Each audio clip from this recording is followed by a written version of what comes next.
हम में से मैक्सिमम लोग चाणक्य को जानते हैं, जिन्हें हम एक ग्रेट थिंकर, एक ग्रेट फिलोसोफर और एक ग्रेट इकोनॉमिस्ट के रूप में जानते हैं। और हम चाणक्य के काम से वाकिफ भी हैं। हमने उनकी बुक्स चाणक्य नीति और अर्थशास्त्र के बारे में पढ़ा है और सुना भी है। लेकिन क्या आप जानते हैं कि 2500 साल पहले सिविल वॉर के टाइम में एक चाइनीज मिलिट्री कमांडर था जिनका नाम था सन जू, जिन्हें एक बहुत ही अच्छा स्ट्रैटेजिस्ट और फिलोसोफर माना जाता है, जिसने अपने स्टेट वू को वेस्ट साइड में रह रही नेबरिंग स्टेट से बचाया था। उन्होंने भी एक बहुत फेमस बुक लिखी थी जिसका नाम है द आर्ट ऑफ वॉर, यानी लड़ाई की कला, जिसमें टोटल 13 चैप्टर्स हैं। तो आज हम इस वीडियो में चाणक्य और सन जू के थिंकिंग मेथड को कंपेयर करेंगे और ये समझेंगे कि आज के मॉडर्न जमाने में इनकी स्ट्रैटेजीज कैसे यूज हो रही है।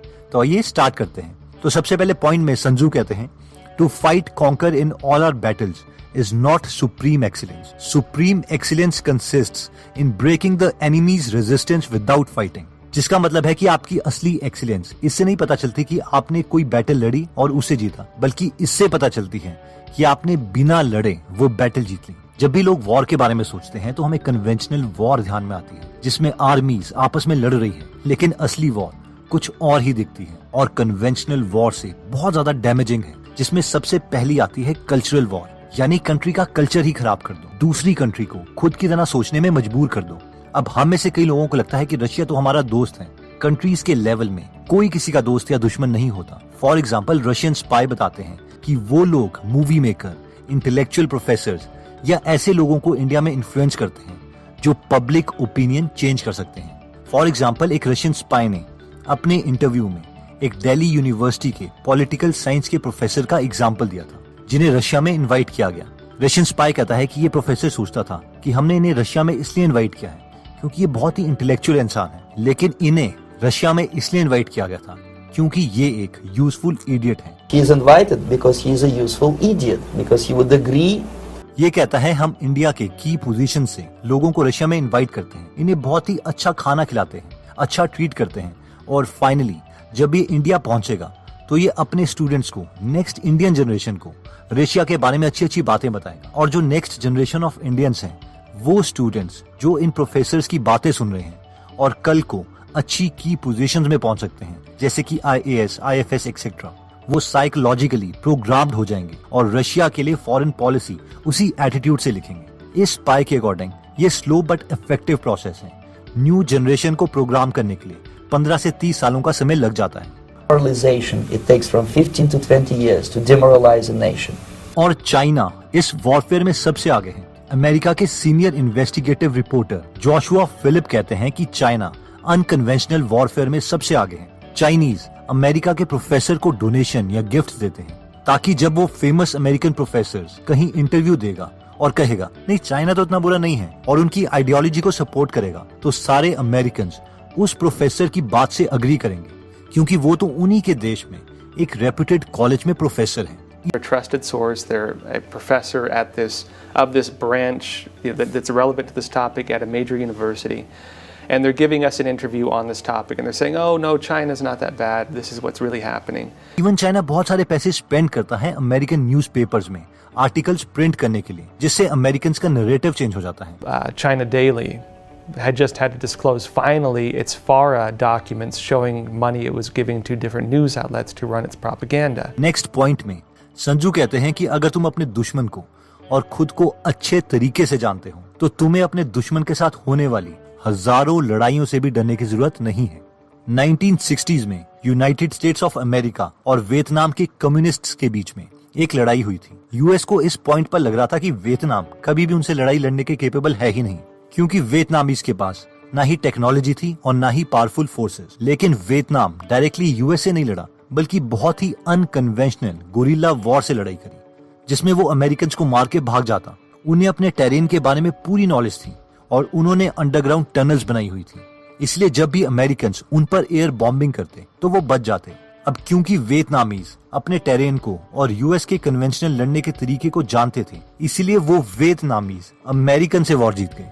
सीक्रेट्स, रहस्य को लेके सन जू और चाणक्य की ऑलमोस्ट सेम फिलॉसफी थी। चाणक्य ने कहा था कि मन में सोचे हुए प्लान्स को कभी किसी के सामने बताओ नहीं, बल्कि उसे सीक्रेट रखते हुए उसे एग्जीक्यूट करो। अगर वॉर के बारे में बात करें तो सन जू ने कहा था कि वॉर एक सीक्रेट है, धोखा है। जब हम अपने दुश्मन को हरा सकते हैं तो उसे लगना चाहिए कि हम उसे हराने के केपेबल हैं ही नहीं।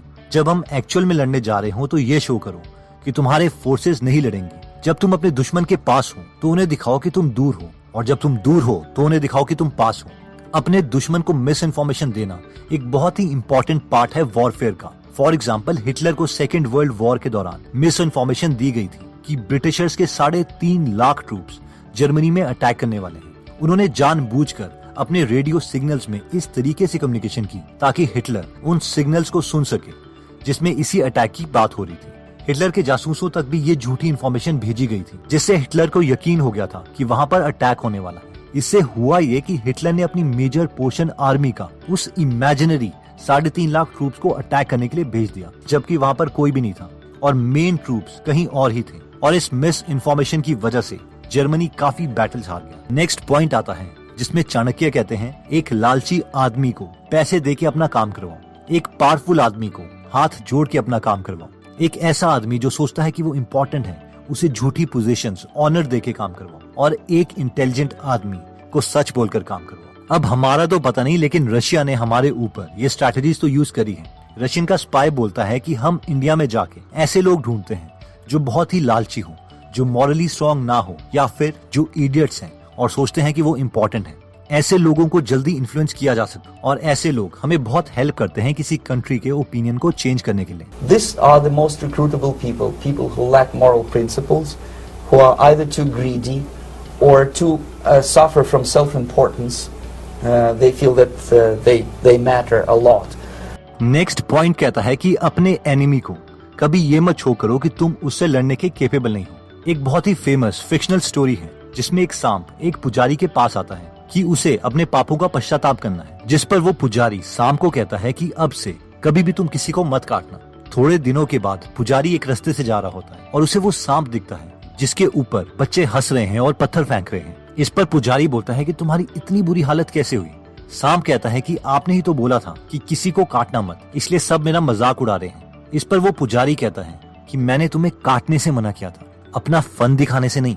तो दोस्तों, इस वीडियो में हमने चाणक्य और संजू के थॉट प्रोसेस के बारे में देखा, और ये भी देखा कि आजकल कन्वेंशनल वॉरफेयर का टाइम नहीं है, बल्कि कल्चरल, साइकोलॉजिकल और इकोनॉमिक वॉरफेयर का टाइम है, जिसमें एनिमी कंट्रीज अपने ऑपोजिशन कंट्रीज के कल्चर को ही डिस्ट्रॉय कर देती है, उनके यूथ को निकम्मा बना देती है। हो सकता है ये पबजी, टिकटॉक जैसी एप्स इसी पर्पस के लिए बनाई गई हो। आई रिमेम्बर, हमारे फैमिली फ्रेंड हैं जो इंडियन आर्मी से कर्नल रिटायर्ड हैं, जो पहले एसएसबी में सर्व करते थे एज ए साइकोलॉजिस्ट। जिन्हें एसएसबी के बारे में नहीं पता, तो अगर आपको इंडियन आर्मी में ऑफिसर रैंक में जाना है तो आपको एसएसबी यानी सर्विस सिलेक्शन बोर्ड में इंटरव्यू देना पड़ता है, जहाँ पर एक साइकोलॉजिस्ट होते हैं जो आपकी साइकोलॉजी को देखते हैं कि आप में वो 15 OLQs यानी ऑफिसर लाइक क्वालिटीज हैं या नहीं।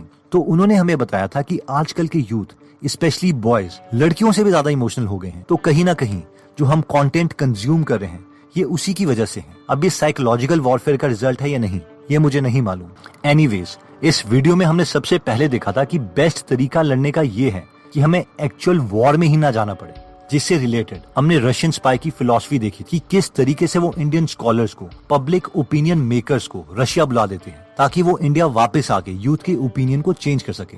सेम केस हमने चाइना का देखा था कि वो कैसे अमेरिका और बाकी कंट्रीज की मीडिया को पैसे देके वहां पर नॉर्मल पब्लिक के बिहेवियर चेंज करने की कोशिश करते हैं। नेक्स्ट हमने देखा था कि अगर हम अपने दुश्मन और खुद की कैपेबिलिटीज को अच्छे से जानते हैं तो हम कोई भी वॉर जीत सकते हैं, जिसमें हमने वियतनाम और यूएसए की वॉर के बारे में देखा था कि वियतनामीज किसी भी तरीके से कन्वेंशनल मेथड से यूएसए से वॉर नहीं जीत सकते थे, लेकिन इसके बावजूद वियतनामीज जीते। क्यों? क्योंकि वो अपने टेरेन को जानते थे, अपनी लिमिटेशंस को जानते थे और वो उसी के हिसाब से हिट एंड रन लड़ाई लड़ रहे थे। नेक्स्ट पॉइंट में हमने देखा था कि जिस तरीके का कोई आदमी है उसे उसी तरीके से काम करवाना चाहिए। एक लालची आदमी को पैसे देके काम करवाओ, एक पावरफुल आदमी से हाथ जोड़ के काम करवाओ, एक ऐसा आदमी जो सोचता है कि वो इम्पोर्टेंट है उसे झूठी पोजीशंस, ऑनर्स देके काम करवाओ, और एक इंटेलिजेंट आदमी को सच बोल के काम करवाओ। इसमें हमने रशिया और इंडिया का एग्जाम्पल देखा था। नेक्स्ट पॉइंट था मिस इन्फॉर्मेशन का, जो कि एक वॉरफेयर है, जिसमें हमने हिटलर और ब्रिटिश वॉर के बारे में डिस्कस किया था कि कैसे ब्रिटिशर्स ने हिटलर को मिस इन्फॉर्मेशन देके हिटलर की आर्मी के मेजॉरिटी सोल्जर्स वहां शिफ्ट करवा दिए जहां पर कोई आर्मी थी ही नहीं। नेक्स्ट पॉइंट में हमने देखा था कि कभी भी अपने एनिमी को ये मत दिखाओ कि तुम उससे लड़ने के काबिल नहीं हो, जिसमें हमने सांप और पुजारी की फिक्शनल स्टोरी के बारे में लेसन लिया था, दोस्तों, अगर आप चाणक्य के थॉट्स के बारे में और जानना चाहते हैं, जैसे कि चाणक्य नीति, कॉर्पोरेट चाणक्य या इनसाइड चाणक्य माइंड, तो आप हमारी गीगल ऐप डाउनलोड कर सकते हैं, जहां पर आप हिंदी में फ्री में 120 से ज्यादा बुक समरीज सुन सकते हैं। और अगर आप यूजलेस कंटेंट और सॉन्ग कंज्यूम करने के बजाय एक अच्छा कंटेंट बुक से पढ़ना चाहते हैं, तो भी आपको गीगल ऐप में गांधी जी, एपीजे अब्दुल कलाम, स्वामी विवेकानंदा जैसे स्कॉलर्स की बायोग्राफीज मिल जाएगी। तो अगर आप ये एप्लीकेशन डाउनलोड करना चाहते हैं तो इसका लिंक मैं डिस्क्रिप्शन में दे दूंगा। एनीवेज दोस्तों, अगर आप ऐसी नॉलेजेबल वीडियोस मिस नहीं करना चाहते तो सब्सक्राइब करने के बाद बेल का बटन दबाना मत भूलिएगा। आप कमेंट करके हमें ये भी बता सकते हैं कि आप नेक्स्ट वीडियो किस टॉपिक पर चाहते हैं। जल्द ही हम आपसे दोबारा मिलेंगे। जय हिंद।